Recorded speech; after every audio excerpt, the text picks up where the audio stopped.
A Day in My Life as I Live Alone in Montalban, Rizal. Hi guys, I'm G and welcome to my diary.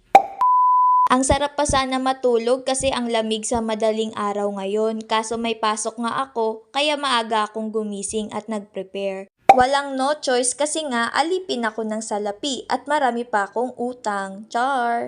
Pero ang mahalaga, nagbabayad ako ng utang, hindi katulad ng iba dyan. Cheris! Hindi ako naka-skirt ngayon pero uniform pa rin naman namin to. Hindi ko pwedeng makalimutan magmask at yung salamin ko. Malabo na nga ang mata, malabo pang i-pursue. Lang. Syempre, bago ako umalis, binunot ko muna yung electric pan. At papasok na ako sa work. Pagka-uwi ko nga sa bahay, tinapon ko muna yung basura. Pagkatapos, nagwalis naman ako. Ewan ko ba, ang dami ko kasing hair fall. Pero ayoko kasi gamitin yung vacuum araw-araw para tipid naman sa kuryente. Kaya minsan ko lang gamitin yung vacuum kapag magja-general cleaning lang ako sa buong kwarto. Wow! Kaya hanggat may paraan para makatipid, doon ako. Ayoko kasi yung ubos-ubos biyaya. Kaya maganda din yung kasabihan na live and spend within your means.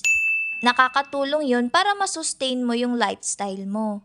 Uy, hindi eme yun. Naghugas na rin pala ako ng rice cooker at magsasaing na ako para sa dinner ko mamaya. Maraming salamat po sa panunood ng mga mini vlogs ko. May mga nare-receive po akong message na natutuwa po kayo. Meron naman po mga nag-aabang. Kaya maraming thank you po. Na-appreciate ko po kayong lahat.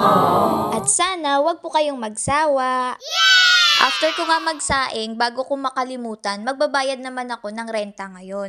Hindi ko pa naman due pero advance akong magbabayad ngayon dahil wala ako dito sa katapusan. Pagbalik ko nga, dala-dala ko na yung pampatay sa mga kasama ko dito sa loob ng bahay.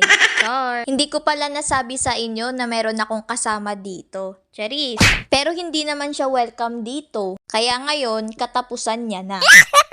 Itago na lang natin siya sa pangalang Anay. Minsan kasi meron talagang lumalabas dito at gumagawa na ng bahay. Kaya ngayon, papasadahan ko sila ng lason para hindi na sila bumalik. Baka kasi pag alis ko, sila na yung pumalit sa kwarto ko.